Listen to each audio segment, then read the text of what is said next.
بسم اللہ الرحمن الرحیم۔ السلام علیکم ورحمۃ اللہ وبرکاتہ۔ آج کی آیت سورۃ البقرہ، آیت نمبر 182۔ اعوذ باللہ من الشیطان الرجیم۔ فمن خاف من موص جنفا او اثما فاصلح بینہم فلا اثم علیہ ان اللہ غفور رحیم۔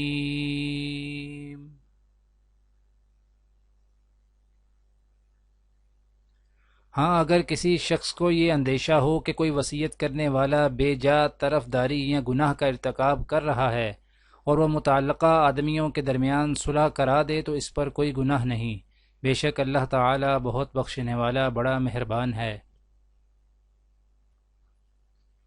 آج کی دعا: وَقِهِمُ السَّيِّئَاتِ وَمَن تَقِ السَّيِّئَاتِ يَوْمَئِذٍ فَقَدْ رَحِمْتَهُ وَذَلِكَ هُوَ الْفَوْزُ الْعَظِيمُ۔ اور بچا دے ان کو برائیوں سے جس کو تو نے قیامت کے دن برائیوں سے بچا دیا، اس پر تو نے بڑا رحم کیا، یہی بڑی کامیابی ہے۔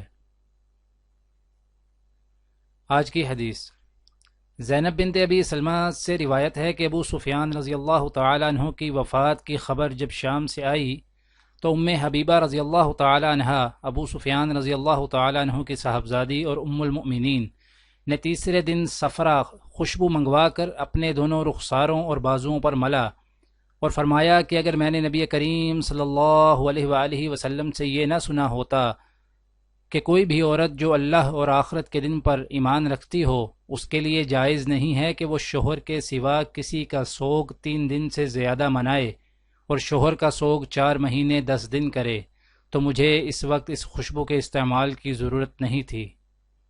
دعا ہے کہ اللہ تعالی دنیا اور آخرت کی تمام بھلائیاں عطا کرے، عمل کی توفیق دے۔ سبحان ربک رب العزت عما یصفون وسلام علی المرسلین والحمد للہ رب العالمین، آمین۔